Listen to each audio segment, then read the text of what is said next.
If you like this video, why not subscribe? Hey everyone, welcome back to the weekly recap Q&A show. That's the show where I sit in my car and answer questions from last week, as well as share links with you found below and talk about filmmaking questions, answers, and all that kind of stuff. First of all, I'd like to acknowledge that there's more going on than just this show and just this YouTube channel. Some people in the Facebook group have been saying, hey, don't forget about us. Mention us in the recap. So if you look at the link below, I've got a web address to the Facebook group, the Twitter feed, and also to the blog. And if you want to send me a question for this show, you can leave me a question on YouTube, or you can email me at thefrugalfilmmaker@gmail.com. So that being said, let's get on to the first issue. Last week our question was, what about transmedia? I asked everyone to share their feelings about transmedia and how they felt about it. Do they participate in transmedia or the supplemental stuff usually associated with web content or web video, like websites, blogs, supplemental videos, extra content, that kind of stuff? Most people said that they did sort of participate in transmedia if they liked the original product. Most people like behind the scenes footage. Most people like making ofs, which is kind of something I'm trying to do already here on this show. Or on this channel, but some people didn't even care about transmedia, so it was kind of interesting. I think that in the future, when I do a web series, I do want to do some kind of transmedia. I'll have to test it out there, but thank you for your input. As usual, I appreciate it. This week the question is, I'm asking people to share your $1 ideas with me. As you know, I do a show called the $1 Budget that's returning this week. Actually didn't go anywhere, but I do it every second Wednesday now. The $1 budget. So if you have any great $1 budget ideas, tell me about them. Tell me about where I can get them. And if I use your idea, I'll send some link love your way, or I'll mention you on the $1 budget show. I'll give you a link to your YouTube channel or website or whatever you want. So just let me know. Send it to the Frugal Filmmaker Gmail, or leave a comment below, and I'll give you the credit you deserve when I use your idea. Also, the last show I did this week was a tip show, a cheap audio sweetening, which had a lot of positive reviews and several negative ones, and I learned that I was misinforming people when I talked about EQing your audio in post. I talked about fattening up the bass, and a lot of people told me that's bad advice, because when you boost the bass, you're not just amplifying the voice, which you shouldn't do with the human voice. But you also amplify every other bass sound in the track that you're messing with, such as air conditioning and whatever's in the background. So I apologize for doing that. I'm going to annotate that video to tell people not to do that. And also, I'm putting out feelers to those of you that told me that, to maybe do a screen captured video using Sony Vegas about your favorite post-production tricks for audio. I've already contacted one person and he's going to help me out, but I'm looking to compile a bunch of videos so in 2 weeks I can post a follow-up video of all the tips people have sent me. So if you have a good video about a trick using post-production audio in Vegas, please do a screen capture, narrate it with an audio track, and send it to me. And I want to put them all on a show in 2 weeks. So that will be one way you can show me how to do it right, because I apparently did it wrong, and I apologize. And yeah, let's go on to the comments. It was kind of embarrassing. I feel bad about it. But most people were polite anyway. Okay, our first comment from this past week was on that show, Cheap Audio Sweetening. Mr. Rollover11 asked, how do you sync the audio to the video if they are recorded separate? And he's referring to when you record on the Zoom H1 or digital audio recorder, you're recording separate from picture, so how do you sync them in post? Well, if you check out the video that I did called, I think it was the multi-purpose mic for $27, I talk about syncing in that video. I'll leave an annotation right here or wherever it is. It's basically all you're doing is clapping on camera so that you can use the scratch track on your video camera and link up the waveforms with the file recorded on your Zoom or other audio recorder. They're easy to see. You can also do them visually whenever your hands actually come together. You can sync it that way. Just watch that video, I'll explain it a little better. But essentially, I like to do the waveform method where you just line up the two audio tracks and then delete the one you don't want. Okay, Taj Productions 2011 commented on the same video. I said, how did you get your mic to record in stereo? A lot of mics that are similar to yours only record in mono. Did you do something in post-edit? You're absolutely right. I cheated. I basically selected only one of the tracks to use as both of the tracks, so you're not really hearing in stereo, you're just hearing a dual mono track in both channels. Pretty simple trick. Most editors will let you do that to pick a channel. HWUG1 commented on the same video saying, does Vegas have a reverb effect or something similar for matching the audio to room size? There is a reverb effect in Vegas, I'm pretty sure. And even if there isn't, there's lots of free plugins. Vegas will let you use VST plugins, and you can Google the VST plugin for Vegas and find a reverb effect for free. So you can do that. Simon44 made a comment on the same video saying, can you use the Zoom H1 as a direct-to-hard drive or direct-to-PC Mac device? You can immediately hear playback played over your video. I assume you're asking if it can be used as a USB mic, and it can if you have the latest firmware upgrade. That's 2.0. If you go to Zoom's website, they'll give you instructions on how to upgrade your Zoom if you haven't already. But yes, you can do that. That's kind of a new feature. All right, KCast Layers commented on the same video. This is still the cheap audio sweetening video.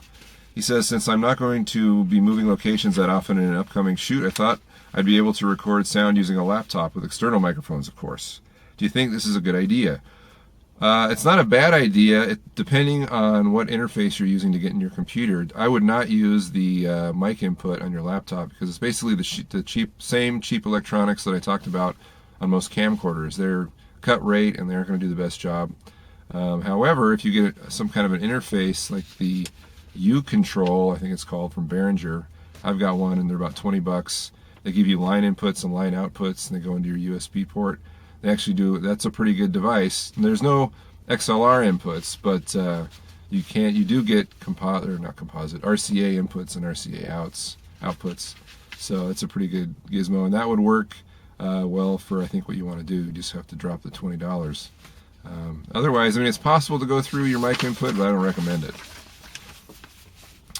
Logan Liesel commented on the same video. Do you use the tie clip microphone for your short films?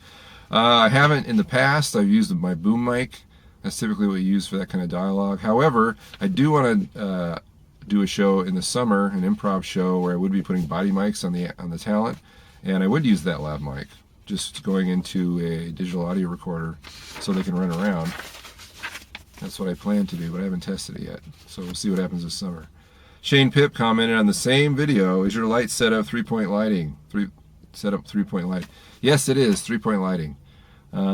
As you noticed from the very beginning of the video, and this is something I kind of like to do, is to sort of tip off how I'm doing certain things that the video isn't about.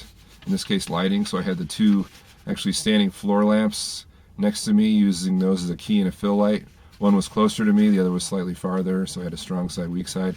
And then if you notice in the video, I move out of the way once, and there's a 250 watt halogen work light pointed at the back of my body, so I sort of get kind of a rim light, some separation on my shoulders and head a little bit.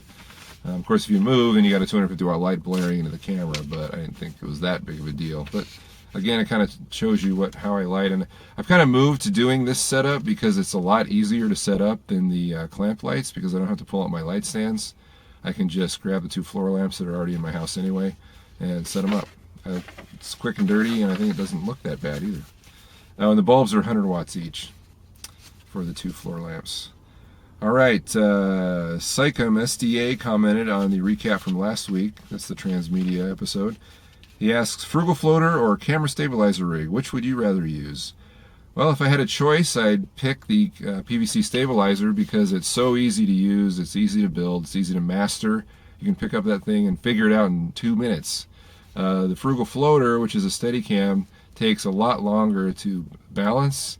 It's super touchy. You need lots of practice, and it's more expensive. It costs like $40. So I've used a stabilizer a lot more often.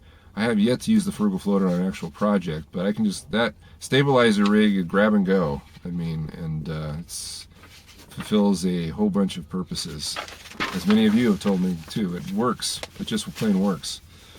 All right, Blonde Gaijin commented on the recap from last week. He had several comments, always giving me compliments. Thank you very much. I appreciate it. He asks, or is she, I'm not sure, if you become a film teacher, will you disclose the uni or college at which you will teach? Absolutely. Not sure why I wouldn't. And also, sometime we show some of the basic manipulations you do in Vegas using Vegas Pro. Many of us are PVC people, and like you, can't do that FCP thing. Final Cut Pro. I actually do edit on Final Cut Pro here at school, but I still prefer Vegas because I know it so well. But yes, I will be sharing more Vegas tips. Somebody asked recently about how I did the animated storyboard for the Making of Hostages video. And so I will be doing a video about that because it's pretty simple. But yeah, I should share more things about Vegas. It's an awesome program. I know there's lots of videos on the web or on YouTube about Vegas, but I'd be more than happy to share the things that I've learned personally. Happily, I will do that happily. PVJ Studios 1 made a comment about the Transmedia Q&A also and says, are you going to make more $1 budget videos? Yes, that's actually a reoccurring show, which is the third, I keep getting confused if it's the third Wednesday of the month. It's the second Wednesday of the month. The first Wednesday of the month is a tip episode. The second Wednesday of the month is the $1 budget. The third Wednesday of the month is the official full-blown for Frugal Filmmaker episode. And the fourth Wednesday is a short film, ideally. Not this month, because I'm going to be, instead of the short film, I'm going to be having the follow-up to the audio sweetening episode with some of the videos that I talked about earlier. Hopefully I can get a compilation of good tips, post-production tips for Sony Vegas. So yes, the $1 budget show is this Wednesday. Anthony Ammo commented about the camera stabilizer rig for under $5. He says, where did you get your half-inch PVC plugs? The mysterious, hard-to-find half-inch PVC plugs. At Home Depot, the only ones they had looked completely different from the ones in this video, to the degree that it wouldn't be able to work for the same function. I'm assuming they probably had caps and not plugs. Also, I couldn't find the 3/4 inch plug for the trolley dolly either. Lastly, how about the spring? I don't know. You know, finding those plugs seems to be tough for some people. I don't know why they don't have them. I've never been not able to find them, using a double negative there. So I would ask the people at the store, print out a picture of one. You can find it on their website. I'll leave a link below to the Home Depot version. I like the octagonal ones that you get at Lowe's because they're easy to make a center point to drill a hole in the middle. But I'm not sure what the big deal is, why they don't have the half-inch or the 3/4 inch ones. A lot of people seem to find them easily, and I get just as many people saying they can't find them, so I'm not sure.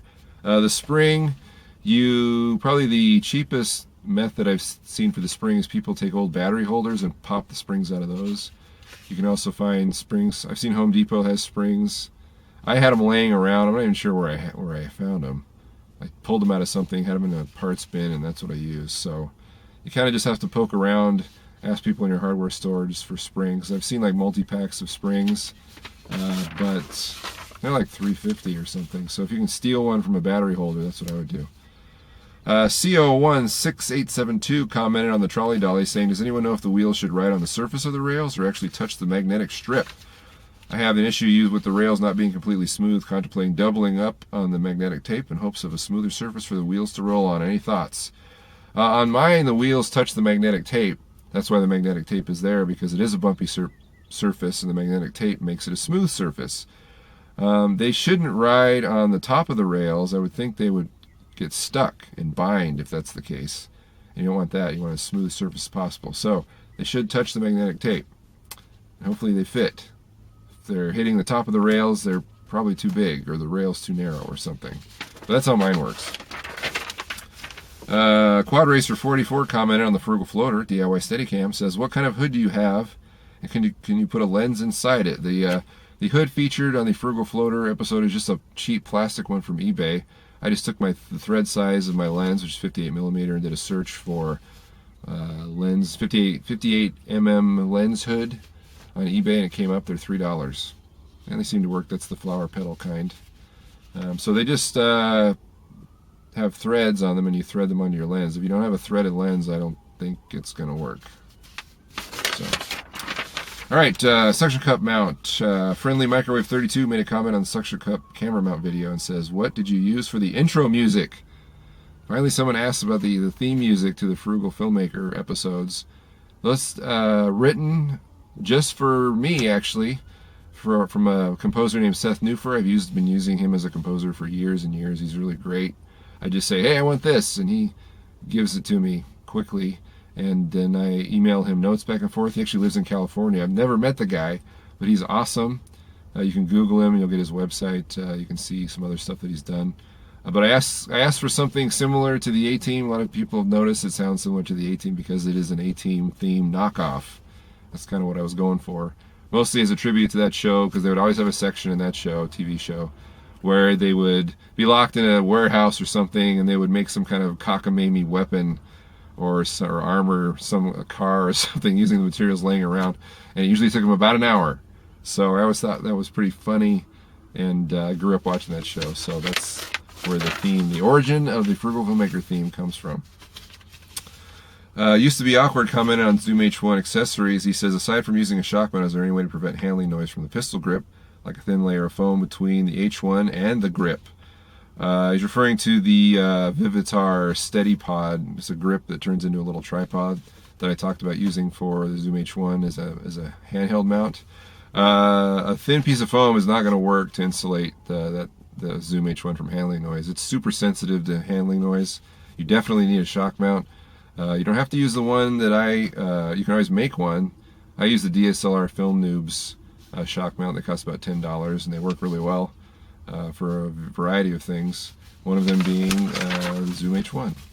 But a foam won't do it. You'll need something, it needs to be suspended. Otherwise you'll hear everything right through the foam.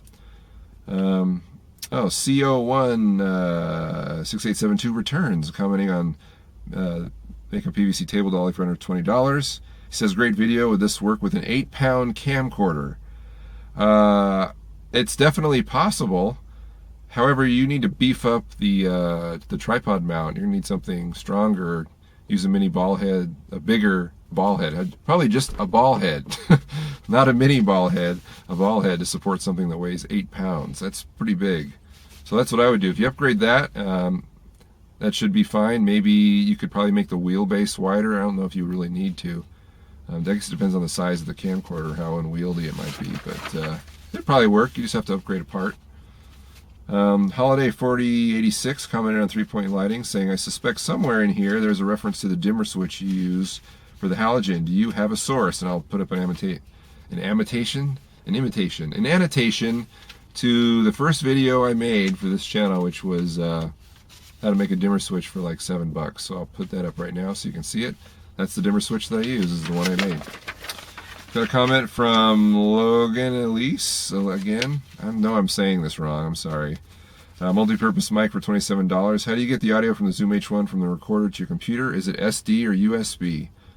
The Zoom H1 uses a micro SD card that you can remove from the recorder, but it also has a USB port, so you can just connect it that way. That's what I do since the micro SD card is so tiny. Just plug it in, it'll appear as a USB drive, and you can move files over that way. If that doesn't work, someone had trouble with that in the past. Pop the card out, use an adapter, put it in a card reader. Now on to emails. Actually, this is a comment on the channel. Tyarmus says, do you actually use cement on your PVC projects or not? I think I commented on this before, like a month ago. I don't use cement in my PVC projects because I have to disassemble them to show how to build them, so I usually just use friction to hold everything together. If you have something that you know is going to be permanent, cement's a great idea. That way it won't fall apart and damage your camera, since that's probably what it's holding. But I typically don't.